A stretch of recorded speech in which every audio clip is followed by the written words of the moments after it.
আমার নবী বলছেন চাচা গো আপনারা যখনই এতই মানা মানেন চাচা তবে এটাও মেনে যান গো চাচা আপনারা মূর্তির পূজা করা ছেড়ে দিয়া চাঁদের পূজা করা ছেড়ে দিয়া সূর্যের পূজা করা ছেড়ে দিয়া চাচা গো এক আল্লাহকে মেনে নেন গো চাচা যে আল্লাহ বিনা খুঁটির খাম্বার দাঁড়াতে আসমানটাকে ছাদের মতো করে রেখেছেন আর জমিনটাকে বিছানার মতো বিছিয়েছেন চাচা গো আমি হলাম শেষ জামানার নবী আমাকে নবী মনে মেনে নেন চাচা কালেমা পড়ে মুসলমান হয়ে যান চাচা।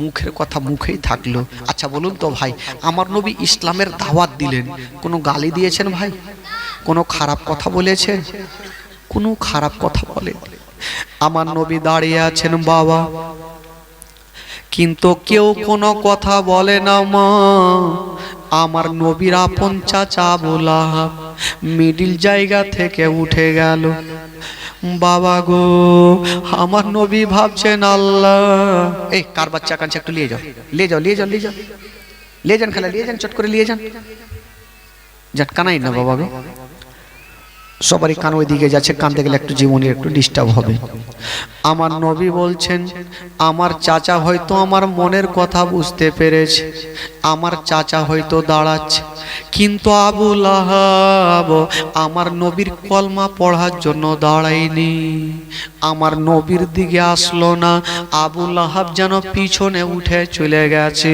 আবু লাহাব মনে মনে বলল আমার ভাইয়ের বেটা আজকে নিজেকে নবী দাবি করেছে আজকে ভাতিজাকে আমি জিন্দা রাখবো না হায় রে আবু লাহাব একখানা শক্ত পাথর নিয়েছে আমার নবীকে মারার জন্য পাথরখানা পিছনে হাতটা করে চলে আসেন বাবা হাজার হাজার লোকজন বসেছিল আবু লাহাব ভাতিজার কাছে চলে আসে না আমার নবীর মনের ধারণা আমার চাচা হয়তো আমার মনের কথা বুঝেছে আমার চাচা কলেমা পড়বে আমার নবী ইশারা করে ডাকছে চাচা গো চলে আসেন কিন্তু বেরাদার আবু লাহাব কাছাকাছি হইল যেমনই কাছাকাছি হইল মা ওই পিছনের পাথরখানা নিয়া আমার নবীর দিকে নিশানা করে এত জোরে চালিয়ে দিয়েছেন বাবা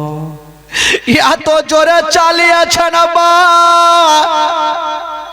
ওই পাথর কানা গতি বেগে ছুটে গেল ওই পাথর কানা আমার নবীর হাতে লাগলো না পায়ে লাগলো না ওই পাথর কানা গিয়া আমার নবীর কপালে লেগে গেল যেমনই কপালে লেগেছে মা হায় রে আমার নবী দাঁড়িয়ে থাকতে পারলেন না মা বলে যেন জমিনে পড়ে গেল যেমনই মা বলে পড়েছে মার কথা মনে হয়ে গেল আল্লাহ আজকে যদি আমার মা থাকতো একটু কাপড় পুড়িয়ে আমার কাটা জায়গাতে লাগাতো আব্বা যদি থাকতো আমাকে ডক্টরের বাড়ি নিয়ে যেত আল্লাহ গো আমার আপন চাচা হয়ে আমাকে পাথর মেরে দিল হায় রে আমার নবী পাক যেন জমিনে পড়ে গেছে না বাবা আরে কপাল ফেটে গিয়া রক্ত যেন ঝরঝর করে ঝরা যায় মা গো একটা মুরগির গলা কাটলে যেমন রক্ত যায় নবীর মাথা কপাল দিয়া ঝরঝর করে রক্ত ঝরে যাচ্ছে আমার নবী রক্ত মাটিতে পড়তে দিচ্ছেন না আমার নবী নিজের জামাতে রক্ত গুলাকে নিচ্ছে বাবা হায় রে আমার নবীর সাদা জামা রক্ততে লাল লাল হয়ে গেল কিন্তু কত কথা বলবো ভাই এই ঘটনা যখন বইয়ে পড়েছিলাম চোখের পানি ধরে রাখতে পারিনি মা যখন আমার নবীকে পাথর মেরেছে সবাই পালিয়ে গেছে কেবল দুটা লোক এখন পর্যন্ত পালাইনি কে দুটা একটা ছিল আবু জেহেল আর একজন ছিল নবীর চাচা আবু লাহাব আবু জেহেল বলছে ওরে আবু লাহাব তুমি কেমন করে পাথর মারলে এই তুমি কেমন করে পাথর মারলে? এখনো তো নবী দুনিয়াটা ছাড়েনি। নবী মা মা বলে কাঁদতে ছিল। আবু জেহেল বলছে, আবু লাহাব, নবীকে বাঁচিয়ে রাখা যাবে না, আরো নবীকে কষ্ট দিতে হবে। নবী কপালে হাতটা দিয়েছে, কপালের জায়গা দিয়ে ঝরঝর করে রক্ত পড়ে নবীর সাদা জামা যেন লাল লাল হয়ে গেল। হায়রে, আমার নবী সহিতে পারে না, জমিনে পড়ে আছে। মা, যেই নবী কোনোদিন অন্যায় কথা বলেনি, যেই নবী কাউকে গালি দেয়নি, আজকে নবী আমার ডুগরে ডুগরে কাঁদছে। আবু জেহেল বলল, আবু কি বলে, আবু লাহাব, তুমি দেরি করো না, নবী কারো মারতে হবে, কষ্ট দিতে হবে, তুমি একটা গামছা নিয়ে চলে আসো। একখানা গামছা নিয়ে আসা হইল। ওই গামছা খানা কি করেছিল মা? আবু জেহেল দৌড়িয়ে গেল, নবী জমিনে পড়ে কাঁদছিল, আর আবু জেহেল ওই গামছা খানা নিয়ে আমার নবীর গলাতে এই মতো ফাঁস দিয়েছে বাবা। আর বলছে, ওরে আবু লাহাব, তুমি একদিকে টান দাও, আমি একদিকে টানবো, নবী কষ্ট পাবে, তখনই নবী ইসলাম প্রচার করা ছাড়বে। আবু লাহাবের ময়া হইল না, দয়া হইল না, ভাতিজা বলে একটু দিলটা কাঁপলো না। আবু লাহাব একদিকে ধরে টান দিতে লাগলো, আবু জেহেল একদিকে টান দিতে লাগলো। আমার নবী, বাবা গো, কাউরি গলা যদি চাপা যায় মা, দেখবেন চোখের গোড়া অন্ধকার হয়ে যাবে। আমার নবী কথা বলতে পারে না, যখন টান দিচ্ছেন বাবা, আমার নবী ইশারা করছে হাতের, চাচা গো ছেড়ে দাও, চাচা আমি আর সহ্য করতে পারি না। আবু জেহেল বলছে, ভাতিজা রে, আমি তোমাকে জিন্দা রাখবো না। হায়রে নবী মুস্তাফা, যেই নবী না বলে আসমান জমির সৃষ্টি হতো না, যেই নবী না বলে পাহাড় পর্বত সৃষ্টি হতো না। ওই নবী পাক বাবা গো, চাচাকে ইশারা করে বলছেন, চাচা গো আমাকে ছেড়ে দেন চাচা, আমার দুনিয়াটা অন্ধকার হয়ে যাচ্ছে চাচা। আবু লাহাবের দিলে ময়া হয় না, আমার নবীর গলাতে ফাঁস দিয়ে যখন এত জোরে টানছে ভাই, আমার নবী আর সহ্য করতে পারে না। কে আমার নবীকে বাঁচাবে? দূর থেকে আবু বাকার সিদ্দিক, নবীর কালমা পড়নেওয়ালা আবু বাকার, দূর থেকে দেখে নিয়ে দৌড়িয়ে চলে আসলো, দুইজনকে দুই দিকে ছুটিয়ে দিল, দুইজন চলে গেছে, আর আবু বাকার আমার নবীকে টেনে বুকখানে লাগিয়েছে। আমার নবী বলছে, কে আছো গো? আমাকে বুকে কে লাগালে বলো? আমার মা নেই যে আমার মা আমাকে বুকে লাগাবে, আমার আব্বা নেই আমার আব্বা আমাকে বুকে লাগাবে, আজকে কে আমাকে বুকে লাগিয়েছো? আবু বকর বলছেন, ইয়া রাসূলুল্লাহ, ইয়া হাবিবাল্লাহ, নবী গো, আমি আপনার কলমা পড়নেওয়ালা আবু বকর, আপনাকে বুকে লাগিয়েছি। আবু বকরকে আমার নবী বলছেন, আবু বকর রে, আবু বকর আমি সহ্য করতে পারি না, আবু বকর রে, আমার কপাল থেকে রক্তটা বন্ধ হয় না, আবু বকর তুমি হাতখানা দাও। আবু বকর নিজের হাতখানা আমার নবীর কপালে দিয়েছে, কিন্তু হাতের ফাঁক দিয়ে টস টস করে যেন আবার রক্ত ঝরে যাচ্ছে। আবু বকর বলছেন, ইয়া রাসূলুল্লাহ, আপনার রক্ত বন্ধ হয় না। আবার চেপেছেন, বাবা রক্তটা বন্ধ হইল। আমার নবীকে আবু বকর বুকে নিয়ে আছেন। আল্লাহ গো, আল্লাহ গো, আমি নবীর কষ্ট সহ্য করতে পারি না। আল্লাহ গো, যদি আমি পাশে থাকতাম তবে ওই পাথরখানা আমার নবীকে লাগতে দিতাম না। ওই পাথরখানা দরকার হইলে আমি নিজের কলেজাতে নিয়ে নিতাম। হায়রে আবু বকর আমার নবীকে ধরেছেন বুকে, বলছেন, ইয়া রাসূলুল্লাহ, এখন কি করবেন নবী গো? বেরাদার বন্ধুরা, আজকাল যদি কেউ কাউকে কষ্ট দেয় মা, তখন তার জন্য যেন বাদদুয়া করে দেয়। আমার নবী কেমন ছিলেন? নবী হচ্ছে রাহমাতাল লিল আলামিন। আমার নবী বলছেন, আবু বকর আমাকে কেউ কষ্ট দেয়নি, আমার চাচা আমাকে কষ্ট দিয়েছে, আবু বকর রে আমার চাচার জন্য আমি বাদ দোয়া করব না। আবু বকর রে আমি আমার চাচাকে চাচা বলে ক্ষমা করে দিলাম। জোরে বলুন। আমার নবী বলছেন, আল্লাহ আমার চাচা আমাকে কষ্ট দিয়েছে, আমি আমার চাচাকে চাচা বলে ক্ষমা করে দিলাম। আমার আল্লাহ বলছেন, নবী গো তোমার চাচা হতে পারে, তুমি ক্ষমা করে দিতে পারো, আমি আল্লাহ সহ্য করব না।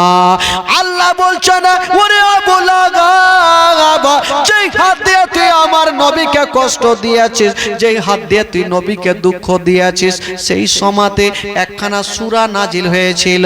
যারা 5 ওয়াক্ত নামাজ পড়ে অনেকের সূরাটা মুখস্থ আছে, 30 পারা সূরা, তাব্বাত ইয়াদা আবি লাহাব ওয়া তাব্বা মা আগনা আনহু মালুহু ওয়া মা কাসাবা। এর মানে হলো, ওরে আবু লাহাব, যেই হাত দিয়ে তুই আমার নবীকে কষ্ট দিয়েছিস, যে হাত দিয়ে তুই আমার নবীকে পাথর মেরেছিস, তোর হাত দুইখানা ধ্বংস হয়ে যাবে, তোর মাল সম্পত্তি টাকা পয়সা সব ধ্বংস হয়ে যাবে, কিছুই কাজে আসবে না। বাবা গো, আজকাল যদি কেউ কাউকে কষ্ট দেয়, আচ্ছা বলুন তো তার জন্য কি কেউ ভালো দোয়া করবে ভাই? কখনোই করবে না, তার জন্য খারাপ দোয়া করবে। কিন্তু আমার নবী হচ্ছে রহমতের ভান্ডার, রাহমাতুল লিল আলামিন। আমার নবী বলেছেন, আল্লাহ গো আমার চাচা আমাকে কষ্ট দিয়েছে, আমি আমার চাচাকে চাচা বলে ক্ষমা করে দিলাম। বাবা গো আমার আল্লাহ বলছেন, না আমি সহ্য করব না, আমি আল্লাহ যেই হাত দিয়ে আমার নবীকে কষ্ট দিয়েছিস, তোর হাত দুখানা ধ্বংস হয়ে যাবে, তোর মাল সম্পত্তি টাকা পয়সা সব ধ্বংস হয়ে যাবে, কিছুই কাজে আসবে না। তবে এখানে একটা কথা আছে ভাই, আবু লাহাবের দুটা বেটির সঙ্গে কি বলে, আবু লাহাবের দুটা বেটার সঙ্গে আমার নবীর দুটা বেটির বিয়ে হয়েছিল। এখানে অনেক ঘটনা আমি ছাড়লাম, হয়তো 5 দিনের জীবনীতে বলা যায় না। আমার নবীর দুটা বেটির সঙ্গে আবু লাহাবের দুটা বেটার বিয়ে হয়েছিল।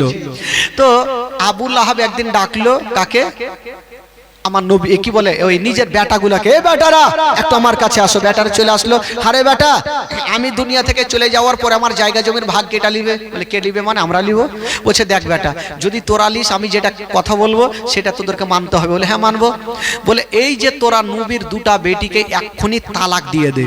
বেটাগুলা ভাবলো, হাই এত সুন্দর বিবি তালাক দিয়ে দিব, বাপের অর্ডার হয়েছে তালাক দিতেই হবে, না হলে তো জায়গা জমির ভাগ পাবো না। একটা বেটা ভালোভাবে তালাক দিলেন, যেইভাবে সমাজে তালাক দিতে হয়, আর একটা বেটা আমার নবীর নাম ধরে গালি দিয়ে তালাক দিলেন। দুটা বেটি কানতে কানতে আমার নবীর দরবারে হাজির। আমার নবী বলছেন, বেটি কি হয়েছে বলো? বলছেন, আব্বা গো আপনার জামাই তালাক দিয়ে দিয়েছে আব্বা। আমার নবী বলছেন, বেটি রে তালাক দিয়েছে মা, তবে মা তুমি চিন্তা করো না, আমি তোমার আব্বা এখনো বেঁচে আছি রে মা, আবার তোমাদের বিয়ে দিয়ে দেব, মা তোমরা কান্দিও না। বাবা গো এই কথা বলে দোনো বেটিকে সান্ত্বনা দিয়ে রেখেছেন বাবা, দোনো বেটিকে সান্ত্বনা দিয়ে রাখলেন। তবে আমার নবী লক্ষ্য করে দেখছেন, একটা বেটি সব সময় হাসি খুশি, আর একটা বেটির চোখের পানি শুকাই না, কেন জানে সব সময় কাঁদছে। আমার নবী ডেকে বলছেন, আরে বেটি তোকে তালাক দিয়েছে মা, তার জন্য কি তুই কাঁদছিস? বেটি বলছেন, আব্বা গো সেটার জন্য আমি কাঁদি না, আব্বা গো আমাকে তালাক দিয়েছে আমার কোনো দুঃখ নাই, কিন্তু যখন তালাক দিয়েছিল আপনার নাম ধরে গালি দিয়ে তালাক দিয়েছিল, এই গালিটা যখন আমার মনে চলে আসে তখনই আমার চোখ দিয়ে পানি ঝরে। আমার নবী কাউরের জন্য বাদ দোয়া করে না। সেদিন আমার নবীর জবান থেকে একটা কথা বেরিয়ে গেল, বেটি রে চাও চাও রে বাঁচাও, আমাকে যে গালি দিয়েছে, তোমাকে যে তালাক দিয়েছে, ওই ব্যক্তিকে একটা জঙ্গলের বাঘে ধরে খাবে। আচ্ছা বলুন, আমার নবীর যে জবান থেকে যেই কথাটা বের হবে সেটা পূর্ণ হবে কি হবে না ভাই? আরো জোরে বলুন, হবে কি হবে না? আমার নবীর জবান থেকে বেরিয়ে গেল, আবু লাহাবের বেটাকে একটা জঙ্গলের বাঘে ধরে খাবে। বাবা গো ঠিক এই কথাটা আমার নবী যা বললেন, এই কথা আবু লাহাবের কানে চলে গেল। আবু লাহাব মনে মনে করলো, আমার ভাতিজা তো যেটা কথা বলে হয়ে যায়, আমি জিন্দেগিতে বাঘকে আমার বেটাকে খাইতে দিব না। তুই কতদিন আলমারিতে ভরে রাখবি, রাখ না, জিন্দেগিতে বাঘ ছাড়বে না। দুনিয়ার কথা মিথ্যা হবে, আমার নবীর কথা মিথ্যা হবে না।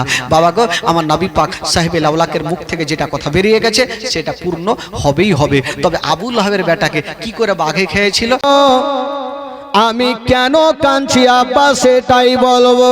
তবে বলছে বেটি রে তোমাকে তালাক দিয়েছে মা, তার জন্য কি তুমি কাঁদছো? বলছেন আব্বা গো আমি সেটার জন্য কান্দি না, আমাকে তালাক দিয়েছে, আমার কোনো দুঃখ নাই।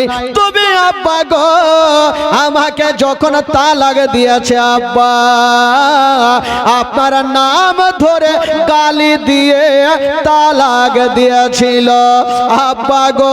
ওই গালি কথা, আপনি হচ্ছেন তো জাহানের বাদশাহ, আপনি শেষ জামানার নবী, আর আপনাকে গালি দিয়েছে। ওই গালি শব্দটা যখন আমার ব্রেনে ঘুরে, আমার চোখের পানি থামতে পারি না। ও যুবক বন্ধুরা, আমার নবী কাউরির জন্য বাদদুয়া করে না। আমার নবীর জবান থেকে একটা কথা বেরিয়ে গেল, ওরে বেটি শুনো, একটা কথা তোমাকে বলে দি মা, আমি কাউরির জন্য বাদদুয়া করি নাই রে মা। আমাকে যে গালি দিয়েছে, তোমাকে যে তালাক দিয়েছে রে মা, যাও রে মা যাও, ওই ব্যক্তিকে একটা জঙ্গলের বাঘে ধরে খাবে। জোরে বলুন। আচ্ছা বলুন তো ভাই, আমার নবীর জবান থেকে যেই কথাটা বের হবে সেটা হবে কি হবে না? একটু জোরে বলুন। দুনিয়ার কথা মিথ্যা হবে, আমার নবীর কথা মিথ্যা হবে না। আমার নবীর জবান থেকে বেরিয়ে গেল, ওই ব্যক্তিকে, যে ব্যক্তি আমাকে গালি দিয়েছে, তোমাকে তালাক দিয়েছে, ওই ব্যক্তিকে একটা জঙ্গলের বাঘে ধরে খাবে। এই কথাটা আবু লাহাবের কানে। আবু লাহাব মনে মনে ভাবলো, আমার বেটাকে, আমার ভাতিজার কথা তো লেগে যায়, জিন্দেগিতে বাঘকে খাইতে দিব না। তো আলমারিতে কতদিন বেটাকে ভরে রাখবি, রাখ না। বেটাকে কোনোদিন কোনো কোথাও পাঠাই না, কিন্তু কতদিন রাখবে, ব্যবস্থা তো করতেই হবে। আবু লাহাবের বেটা একদিন বলছেন, আব্বা গো আমি একটু ব্যবসা করতে যাব। বলছে, দেখ বেটা, যাবি যা, তবে সাবধানে, বাঘ দেখে একটু সাবধানে থাকিও বেটা। আব্বা গো চিন্তা নেই, আমি চললাম, আপনি টেনশন করবেন না। তো আবু লাহাবের বেটার সঙ্গে অনেক লোকজন ছিল। আবু লাহাব বলছেন, ওরে আমার ছেলের বন্ধুরা শোনো, তোমরা আমার বেটাকে নিয়ে যাও, ওই রাস্তার মধ্যে তোমরা দেখে থাকিও, আমার বেটাকে যেন কোনো জঙ্গলের বাঘে খেতে না পারে। বন্ধুগুলা বলছেন, চাচা গো আপনি চিন্তা করবেন না, আপনার বেটা থাকলো আর আমরা থাকলাম, আমরা যাব আর আপনার বেটাকে আমরা সম্মান করব, আপনার বেটাকে জিন্দেগিতে বাঘকে খেতে দিব না। ঠিক আছে, যাও, নিয়ে যাও। তো আবু লাহাবের বেটা চলে যাচ্ছেন ব্যবসাতে। যেতে যেতে যেতে যেতে একটা বিশাল বড় জঙ্গলে রাত লাগলো। তো আবু লাহাবের ছেলে বলে, ওরে আমার বন্ধুরা একটু দাঁড়িয়ে যাও। বলছে, আরে বন্ধু দাঁড়াবো তো কথা ঠিক, কিন্তু তোমার আব্বা বলেছে তোমার নাকি বাঘে খাইবে, সেটাই তো কথা। কি করব? যদি জঙ্গলে গাছের তলাতে শুয়ে থাকি তবে বাঘ চলে আসবে, হয়তো আমাকে খেয়ে ফেলবে, কি করব? তো বন্ধুগুলা বলে, একটা উপায় আছে, বাঘ জিন্দেগিতে তোমাকে খুঁজে পাবে না। কি করব? বলে, যত মালগুলা ছিল সমস্ত মালগুলা থাক লাগাতে লাগাতে লাগাতে লাগাতে অনেক উঁচা করলো, আর বলছে, বন্ধু তুমি হুলমানের মতো উঠিয়ে যাও, উপরে চড়ে এলাম। আবু লাহাবের বেটা একদম বানরের মতো লাফিয়ে চড়ে গেল, মালের উপরে শুয়ে গেছে, বাঘ যদি আসে তবে ধরতে পারবে না। কিন্তু বেরাদার বন্ধুগণ, বাবা আমার নবীর জবান থেকে বেরিয়ে গেছে, কখনো মিথ্যা হতে পারে না। ও যুবকেরা, ও গো আমার সোনা মানিকেরা, সবাই ঘুমিয়ে গিয়েছে না বাবা। আর আবু লাহাবের বেটা ওই মালের ওপরে শুয়ে গেছেন, সবাইকে ঘুমটা চলে এসছেন। বাবা আমার আল্লাহর অর্ডার হয়ে গেল। আল্লাহ বলে ওরে বাঘ রে, দেরি করো না, তাড়াতাড়ি করে জঙ্গলে চলে যাও, তোমার মনের আশাকে তুমি পূরণ করে নাও, কারণ আমার হাবিবের জবান থেকে বেরিয়ে গেছে, তুমি তাড়াতাড়ি করে যাও, আবু লাহাবের বেটাকে জিন্দা জবাই করে দাও। ও যুবকেরা, এবার জঙ্গলের বাঘ বাবা ফাসাদ মারতে মারতে চলে গেছেন। কিন্তু বেরাদার, যারা যারা শুয়েছিল প্রত্যেকের কাছে বাঘ যাচ্ছে আর নাক লাগিয়ে শুনে দেখছে। মাথায় তো কপালে লেখা নেই যে কোনটা আবু লাহাবের বেটা, তো চিনবে কি করে? প্রত্যেকের কাছে বাঘ লাগিয়া নাক লাগিয়া শুনতে আরম্ভ করেছে। বাঘকে জিজ্ঞাসা করা হলো, বাঘ রে তুই কোন কলেজে পড়েছিস, তুই কোন স্কুলে পড়েছিস যে নাক দিয়ে তুই চোরকে ধরবি? বাঘ বলেছিল, শোনো, যে নবীর বেটিকে তালাক দেয়, নবীকে গালি দেয়, তার মুখখানা খপ্পিসের মতো গন্ধ করবে, এই জন্য আমি নাক দিয়ে শুনে চোরকে ধরছিলাম। সবারই কাছে নাক লাগালো, আসামি পাওয়া যায় না। এই চিন্তা করলো, গেল তো গেল কোথায়, এই মাল কোথায় গেছে, একবার যাই দেখি। যেমনই বাবা গো ওপরে গিয়েছেন, বাবা যেমনই মালের ওপরে গিয়েছেন বন্ধুরা, যেমনই নাকটা লাগিয়েছে, বাবা আসামি পেয়ে গেছে। আবু লাহাবের বেটাকে পেয়ে গেছে, বুকে একটা বড় করে একদম থাবা মেরেছে, পা রেখেছে। আচ্ছা বলুন তো, আবু লাহাবের বেটা চোখটা খুলে যখনই দেখেছে, বাপরে! আপনি চিন্তা করেন যে একটা বাঘ, আপনি বাথরুম করছেন, বাগানে বাথরুম করছেন, পিছনে ঘুরে যদি বাঘকে দেখেন, আপনার লুঙ্গি ঠিক থাকবে ভাই? থাকবে? লুঙ্গি কুণ্ঠে যাবে, লোটা ঘটি কুণ্ঠে যাবে, জান বাঁচা। আবু লাহাবের বেটা যেমনই চোখটা খুলে দেখেছে, আগে মার গাই। এই বাঘ দেখা আর তো মুখে কথা নেই, কিন্তু বাঘ বলছে, ওরে আবু লাহাবের বেটা, আর বাপ বলার সময় নাই, মা বলার সময় নাই, তুই নবীকে চিনতে পারলি না, নবীর বেটিকে চিনতে পারলি না, এবার তুই মরার জন্য তৈরি হয়ে যা। ওই বাঘ দেরি করলো না, বুকে একটা থাবা মেরে দিয়েছেন বাবা, আর বুকটাকে চিরে দিয়েছেন বন্ধুরা, আর কলেজাকে টান মেরে বাইকের করে জমিনে ফেলে দিয়েছেন। বাঘ চলে যাচ্ছে না, আর ঘুরে ঘুরে বলছেন, ওরে আবু লাহাবের বেটা, এই বাঘ যদি কাল কিয়ামত পর্যন্ত অনাগারে থাকে, তবু তোর মতো দুশ্মনের রক্ত মাংস বাঘ খাবে না।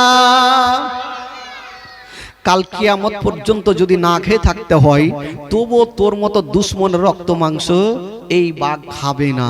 একটা বাঘ পর্যন্ত আমার নবীকে চিনতে পারে, জোরে বলুন সুবহানাল্লাহ। একটা বাঘ পর্যন্ত চিনতে পারে, কিন্তু আবু জেহেল চিনতে পারেনি। আচ্ছা বলুন তো ভাই, আবু জেহেল ভালো ছিল না বদমাশ? যারা আবু জেহেলকে ভালোবাসে একটু হাত তুলে দেখান তো। আহারে, কেউ ভালোবাসবে না। আচ্ছা নবীকে যারা ভালোবাসে তারা একটু হাত তুলে দেখান। সুবহানাল্লাহ, নবীর প্রেমিক সবাই আমরা হলাম শেষ নবীর উম্মত। বাবা গো, আবু জেহেল এত বদনাম করেছিল, এত দুশ্মনী করেছিল। আবু জেহেল গ্রামে গ্রামে ঢোল দিতে লাগলো, নবীর কথায় পড়িও না, নবীর কথায় জাদু আছে, নবীর কথায় মিষ্টি আছে। তো আবু লাহাবের কথা কে শুনবে? যখন বেটাগুলাকে পারলো না, তো এই মা বোনদের কাছে গেল, কারণ মা বোনদের সব দিন সারা জীবন মোটা হুঁশ মোটা বুদ্ধে। হ্যাঁ, খালা রাগিও না, মানে এদের হুঁশ কম একটু।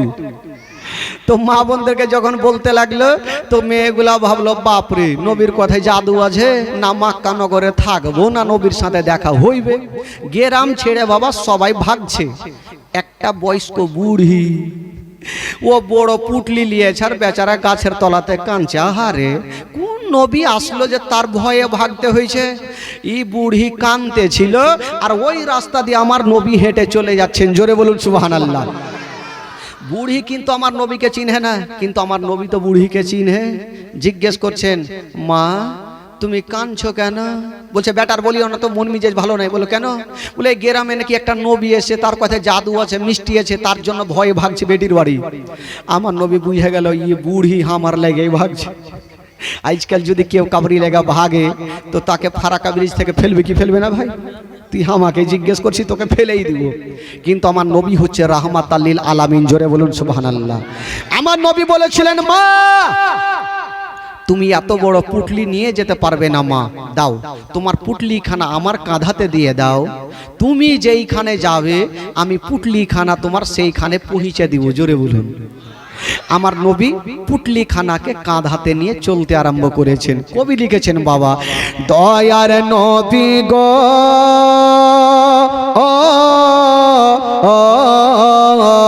কোন দেশেতে আছেন জাগিয়া, দয়ার রাসূল গো কেন গেলে দুনিয়ায় ছাড়িয়া। বাবা গো, বুড়ি কি করছেন গাছের তলায় শুনেন। একদিন বসে একটি বুড়ি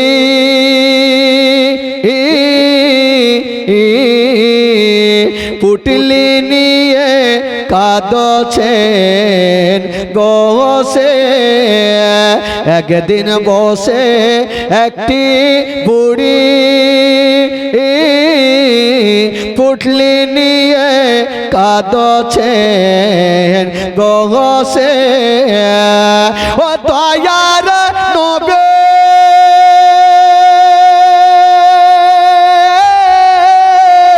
বুড়ির পুটলি খানা দিলেন পৌঁছায়া আছেন জাগিয়া, দয়ার নবী গো কেন গেলে দুনিয়ায় ছাড়িয়া, দয়ার রাসূল গো কেন গেলে দুনিয়ায় ছাড়িয়া। আচ্ছা বলেন তো ভাই, কেউ কাউরি যদি উপকার করে তো তার নামটা জানা দরকার আছে কি নেই? একটু জোরে বলুন, আছে কি নেই?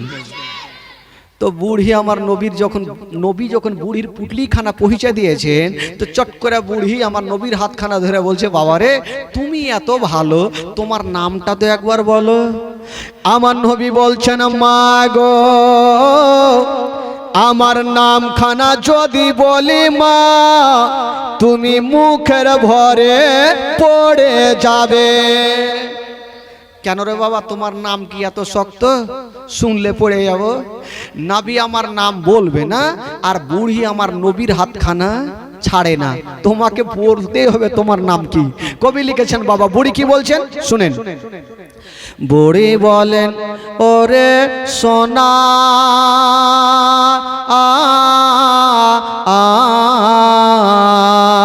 তোমার নামটি আমায় বলো না। বুড়ি বলেন, ওরে সোনা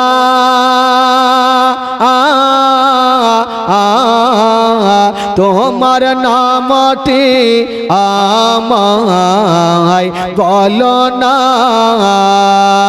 ও তোমার নামটি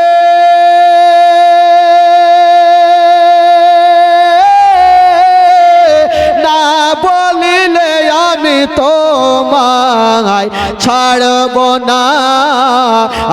আছেন জাগিয়া দয়ার নবী গো কেন গেলে দুনিয়ায় ছাড়িয়া, দয়ার রাসূল গো কেন গেলে দুনিয়ায় ছাড়িয়া। বুড়ি বলছেন, বাবা তোমার নাম না বললে ছাড়বো না। আমার নবী বলছে, মা গো আমার নামখানা বলছি মা তুমি শক্ত করে দাঁড়িয়ে থাকো। বলো দেখি তোমার নামটা কত শক্ত। শুইলেইলি আমার নবী নিজের পরিচয়খানা দিচ্ছেন কাকে? বুড়িকে। কি বলছেন শুনেন। নবী বলেন, ও গো মাতা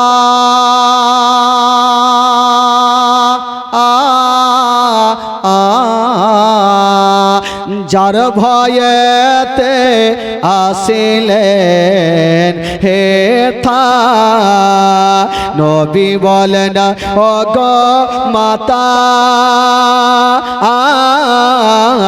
যার ভয়েতে আসিলেন হে থা ও সে যে আমি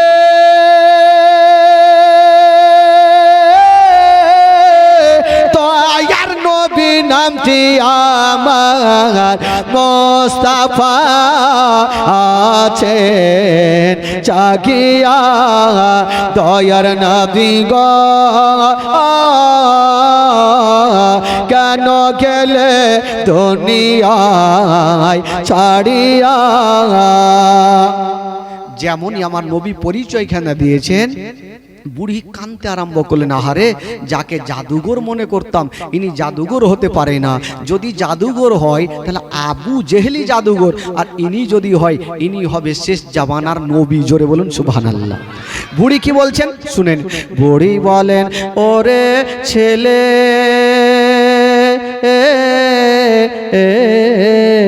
কে বা তোমায় জাদুঘর বলে। বুড়ি বলেন, ওরে ছেলে কে বা তোমায় খারাপ বলে। ও জলদি করে তোমার কলমা শরীফ দাও না, আমায় পড়াইয়া আছেন জাগিয়া। বুড়ি বলছেন, বাবারে আমি আর আবু জেলের কথা শুনবো না, আবু লাহাবের কথা শুনবো না। ও বাবারে দেরি করো না, তাড়াতাড়ি করে তোমার মধুমাখা কলেমা শরীফ আমারে পড়ায়া দাও, আমার নবী মুস্তাফা। ওই বুড়িকে দেরি করলেন না বাবা, মধুমাখা কলেমা শরীফ পড়ায়া দিলেন। লা ইলাহা ইল্লাল্লাহ, জোরে লা ইলাহা, আরো জোরে লা ইলাহা ইল্লাল্লাহ, লা ইলাহা ইল্লাল্লাহ, লা ইলাহা ইল্লাল্লাহ, মুহাম্মাদুর রাসূলুল্লাহ সাল্লাল্লাহু আলাইহি ওয়াসাল্লাম। জোরে বলুন সুবহানাল্লাহ, আরো জোরে বলুন। বাবা গো, এবার আসুন, জীবনী কাকে বলে একটু চোখের পানি ফেলুন, তারপরে আবার আসছি। কেউ উঠবেন না ভাই, যেই মতো আপনারা বসে আছেন সেই মতনই বসে থাকেন। মা বোনদেরকে বলবো, মা গো একটু ধ্যান দিয়ে শুনেন, কারণ আজকে তো শেষ রাত্রি, শেষ দোয়া।